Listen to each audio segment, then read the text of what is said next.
Dennis Taylor from Lawrenceburg, Tennessee.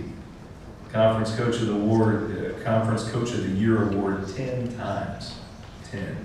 Including an OVC record 7 awards. He accumulated 535 wins, 5th amongst active NCAA coaches before his retirement in 2019. Directed the Skyhawks to 9 conference championships during his 32-year tenure, leading the women's squad to its first ever NCAA Regional appearance in 2005. Overall, he coached a pair of national champions, 11 All-Americans, 5 OVC Players of the Year, 3 OVC Freshmen of the Year, and 74 all-conference honorees. I forgot who said that, I guess Kurt said we inherited you. I've actually got, going all the way back, and Danelle gave me this, we're going to give you this, July 28, 1988. Here's your letter to Ray Mears, who was the director of athletics at the time. That's amazing. And then all of the information about you, I can't imagine that. I would travel back in time to see that also. I talked to Mary Beth Gunn. I don't think she's here this morning, but I think she may try to be here later. She was the 2021 OVC Coach of the Year in tennis at SEMO, played for you, worked with you.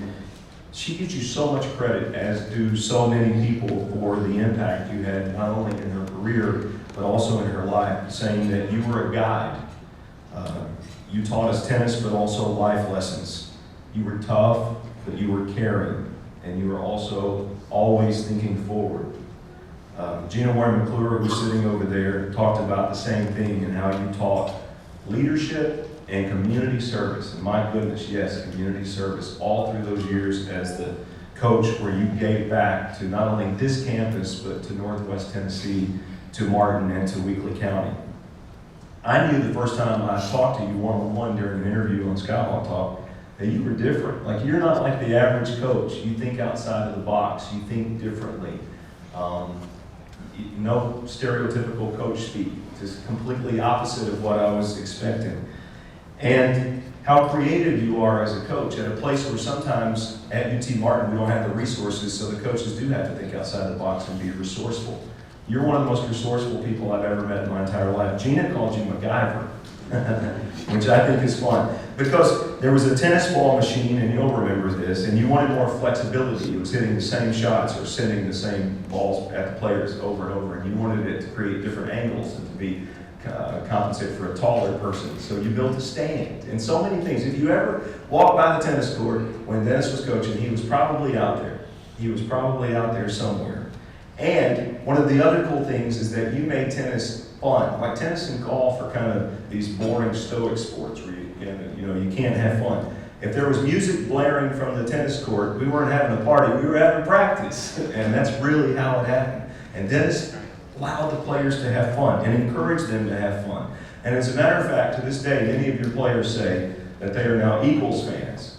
Not the football team, the Don Henley Band, because of all of the Eagles music and the greatest hits. Your players always had high academic standards, routinely 3.75 GPA or higher, always. And this is the last thing I want to say that impresses me the most. If you look at all the players that he had, they were from all over the world. You had to find them, then you had to convince them to come to UT Martin and Martin, Tennessee, from Europe. And then when they got here, you had to help them with that transition and that adjustment. I mean, Lester was talking about the transition, but I'm sure if you're from England, it's probably more, maybe. You had to figure that out, and you did that almost seamlessly from the outside, it appeared. I was visualizing this right now. If I had a globe in front of me, like you had when you were in kindergarten, and you put a sticker on every life that man has impacted, the globe would be full. That's a legacy. That is a legacy that is unmatched. Put your hands together for new Hall of Famer, Dennis Taylor.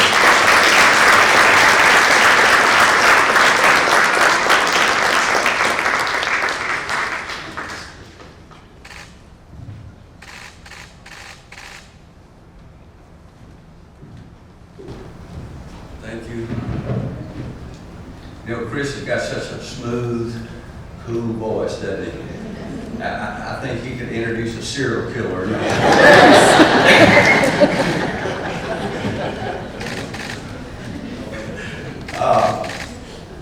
Bob Carroll helped me form this speech. He called me last Tuesday, and the only thing he said, congratulations on getting into the Hall of Fame. He said, the only thing I want to tell you, he said, no one was ever booed for brevity. So I'll try to keep it short. I do want to thank Ray Mears. A lot of you know Ray Mears. He hired me to coach the men's team. And I was just telling Coach Simpson, who's left, I think, after about a week, I went in to see Coach Mears, and I said, what do you expect? What do you want me to do? What should be the goals? He said, to keep your job, you need to do two things. You need to win conference championship, and you need to beat Murray State. He said, I hate those people. And he actually said, you can lose every match you play, but if you beat Murray State, your job is okay. And Lester kind of knows a little bit about that. Also, I want to thank David Below. He recommended me to Coach Mears. Coach Mears probably didn't know who I was, but David and I had known each other for a long time, and he recommended me for the job. You know, you got to thank Miss Betty Giles. Weeks after Coach Mears had given me the job, I saw Miss Giles in the Elam Center, and I knew she was looking for a new coach. And I said, Miss Giles, you know, have you found anybody yet? She said, no, I hadn't found the right person.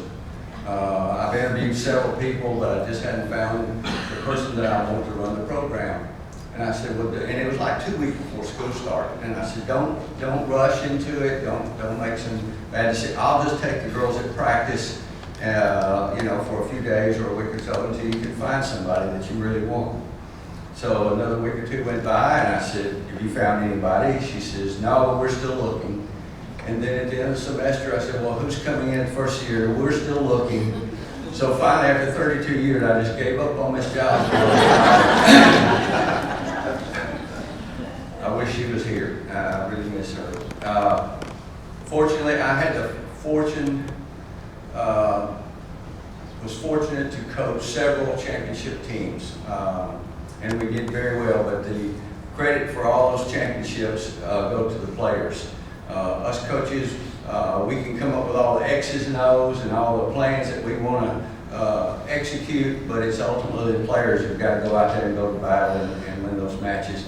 And here at UT Martin, we have been very fortunate to have some really amazing high-level tennis players to come and be part of our program. And like it's been mentioned a couple of times, not only were they good athletes, they were traditionally among the highest academic students on this campus. That was something that we pushed. I know golf and softball did the same thing, but our girls were always on, and they still are. Some of them are over here, and they still are the top academic students on campus. I want to thank everybody in the athletic department. I've tried to group them all together. The people in the office staff, Bart and his crew of trainers, and we spend a lot of time in the training room, especially Amelia. Amelia spends most of her time in the training room. I want to thank Ryan. Like someone has also said, Ryan came out and argued, you can lose terribly. But you read the article and you think, wow, we did pretty good. You know, Ryan is excellent. Ryan and his staff, all these people, they're very dedicated in the athletic department. They work very long hours, 6 and 7 days a week. They would consider a 40-hour work week as a vacation, let me tell you. They put a lot in, and it doesn't go unnoticed. We appreciate that. Somebody brought up something about Jerry Carpenter's computer skills. He was probably the last person on campus to get a computer. And back in the day when we all worked on the athletic department, yeah, we're Hall of Famers, but in paperwork, we weren't Hall of Famers. I want to tell you, it took probably 1 or 2 people to correct, change, and all the mistakes that we made. But when Donnell would get mad at Jerry for a joke, she would call Colonel Kaler and help him on his computer. You could just sit back and listen to that conversation.